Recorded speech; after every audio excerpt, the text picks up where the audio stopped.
This film, shot secretly by a West German television crew on Tuesday, shows one of the Soviet convoys on the move in northern Iran. The convoys were first spotted by United States satellites on Monday, moving across 3 of the mountain passes leading from the Soviet Union. The Soviet foreign minister has defended the incursions and has accused the United States of deliberately prompting last week's coup in Iran. Speaking on his arrival in Vienna, Mr. Gromyko claims these Soviet vehicles were responding to appeals. The United States has hinted it may send troops to the Middle East if the Russians don't move their forces out of Iran. The Prime Minister has joined the chorus of Western leaders calling for immediate withdrawal and has spoken of a serious threat to world peace. There's been a serious incident involving a United States warship in the waters off the coast of Iran. No further details are given in the story, attributed to the paper's defense correspondent. However, one rumor being heard increasingly in the capital this morning says the vessel is a US submarine that has disappeared whilst on routine patrol in the area. The Soviet Union has protested strongly to the United States about what it calls dangerous provocations by American warships in the Gulf of Oman yesterday. This follows an incident in which serious damage was caused to the Soviet cruiser Kirov when she was in collision with the US destroyer Callahan. Israeli search and rescue vessels in the area today came across debris and oil slicks that could only have come from the missing submarine. It's still being said in Washington that the Los Angeles was on a routine reconnaissance mission off the coast of Iran when she sank last Tuesday with the loss of all hands. After paying tribute to her 127 officers and men, the president went on to say that he held the Soviet Union solely responsible for their deaths and for the vessel's disappearance. The unprovoked attack on our submarine and the move into Iran are the actions of a reckless and warlike power. I have to warn the Soviets in the clearest possible terms that they risk taking us to the brink of an armed confrontation with incalculable consequences for all mankind.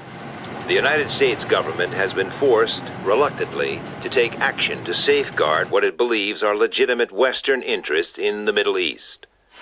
This administration has therefore resolved to send units of its Rapid Deployment Force, the U.S. Central Command, into Western Iran. We are confident that the Soviet Union will take note of our resolve and will desist from its present perilous course of action. The remaining units of the United States 10th Airborne Division, which parachuted into western Iran yesterday, have taken up defensive positions near Isfahan, designed, according to the spokesman, to block any possible move towards the oil fields in the Persian Gulf. Squadrons of American B-52 bombers have been arriving at US bases in Turkey since late on Tuesday evening, together with 3 AWACS early warning aircraft. It's believed that they'll be used in a supporting role to the Middle East Task Force. All right, John.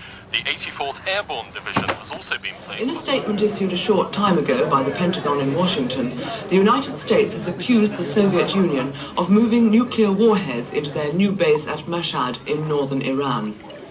According to the American spokesman, and we've just heard that the Prime Minister has issued a message of support for the United States government. The statement, just released from Downing Street, condemns what it calls reckless Soviet actions, which can only worsen an already grave situation. There's been no response from the Soviet government as yet to the United States ultimatum delivered to Moscow last night. The American note calls for joint withdrawal of all US and Soviet forces from Iran by noon on Sunday. However, NATO observers in West Germany have reported increasing build-ups of Warsaw Pact troops and vehicles at points along the central frontier this morning. The Ministry of Defense has announced it's sending more troops to Europe to reinforce the British commitment to NATO.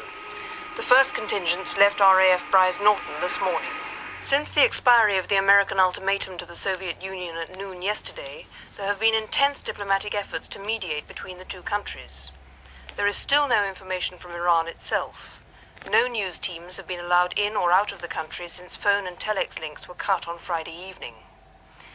Questioned in the House this morning, the Foreign Secretary said he had no definite news to report and that it would be unhelpful to speculate in the absence of any hard information from the area.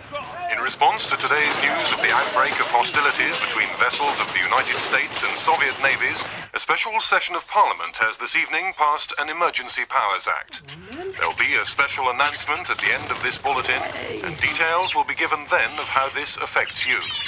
The Prime Minister is expected to address the nation on the international crisis later this evening. A statement issued earlier from Downing Street said the government is optimistic that a peaceful, negotiated settlement to the conflict is at hand.